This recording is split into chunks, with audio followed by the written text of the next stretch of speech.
আসসালামু আলাইকুম।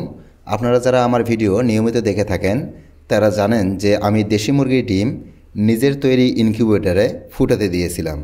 তো সেই বাচ্চাগুলোর কি অবস্থা এবং সেই বাচ্চাগুলো কতটুকু বের হয়েছে সে সম্পর্কেই এই ভিডিওটির আপডেট দেব। তো আমি মোটে এখানে প্রায় 100টির মতো ডিম দিয়েছিলাম, তবে 100টি ডিমের মধ্য থেকে এখানে ক্যান্ডেলিংয়েই 20টির মতো বেরিয়ে গিয়েছিল। তারপরেও এই ডিমগুলোর মধ্য থেকে অনেকগুলো ডিমই নষ্ট হয়েছে। এর পিছনের প্রধান কারণ প্রতিকূল আবহাওয়ার কারণে লোডশেডিংয়ের পরিমাণ একটু বেশি হয়েছে। আর আপনারা জানেন যেহেতু এটি বিদ্যুতের আলোর উপর নির্ভর করে ডিম ফোটে, সুতরাং বিদ্যুৎ না থাকলে এখানে ডিম নষ্ট হওয়ার চান্স অনেক বেশি পরিমাণে। আর এই কারণেই আমার ডিমগুলোর মধ্যে থেকে অনেক ডিমই নষ্ট হয়েছে। তাও মোটামুটি আলহামদুলিল্লাহ আমি এখান থেকে 62টি বাচ্চা পেয়েছি। 62টি বাচ্চার ভিতর থেকে 2টি বাচ্চা প্রতিবন্ধী ছিল, আর সেই বাচ্চা 2টি অলরেডি মারা গিয়েছে। মোটামুটি এখানে 60টির মতো বাচ্চা রয়েছে।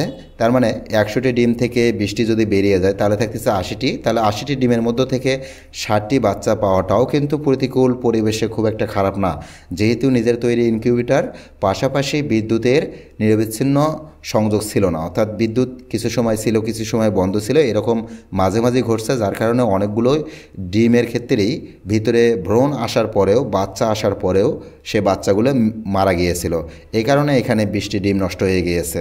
তো সর্বমোট এখানে আমার এখন বাচ্চা রয়েছে 60টির মতো। মুরগিগুলো রয়েছে, সেই ডিম পাড়া মুরগিগুলো নিয়মিতই ডিম দিচ্ছে। দেখুন ডিমগুলো আসলেও অনেক বড় পরিমাণে হচ্ছে। স্বাভাবিক যে মুরগির ডিমগুলো রয়েছে সেই মুরগির ডিমগুলোর মতোই এখানেও ডিম পাচ্ছি আমি। মোটামুটি দেখতে গেলে দেশি মুরগিতে যেরকম ডিম পাওয়া যায় নর্মালি প্রতিদিন, তার থেকেও বেশি ডিম পাওয়া যাচ্ছে পার্সেন্টেজ অনুযায়ী। মোটামুটি এখানে আমি বলতে পারি যে 50 থেকে 70% পর্যন্ত ডিম পাচ্ছি আমি। অ্যাভারেজে যদি ধরি এটা 60%-এর উপরেই থাকতেছে সবসময়ে। অনেকেই আমাকে মাঝে মাঝেই বলে যে দেশি মুরগি কি আবদ্ধ অবস্থায় লালন পালন করা যায় কি না। আসলে বাস্তবিক দৃষ্টিকোণ থেকে দেশি মুরগি আবদ্ধ অবস্থায় লালন পালন করা সম্ভব। আবদ্ধ অবস্থায় লালন পালন করলে এর প্রতি একটু বিশেষ যত্নশীল হতে হবে, বিশেষ করে লিটার যাতে করে কোনো ক্রমেই বেশি দিন পর্যন্ত এখানে স্থায়ীভাবে আটকে না থাকে সেই জিনিসটা খেয়াল রাখতে হবে। এবং মুরগির যে ভিটামিন, মিনারেল, ক্যালসিয়াম এই জাতীয় যে ওষুধগুলো রয়েছে এই ওষুধগুলো নিয়মিত প্রয়োগ করতে হবে, যাতে করে মুরগির প্রতিদিন ডিম জোয়াতে সুবিধা হয় এবং প্রতিদিন ডিম পাড়তেও সুবিধা হয়। কেননা আপনি যদি মুরগিকে যথাযথভাবে মেডিসিন প্রয়োগ না করেন তাহলে মুরগির যে ডিমের পার্সেন্টেজ রয়েছে সেই পার্সেন্টেজটা কিন্তু ঠিক রাখতে পারবেন না।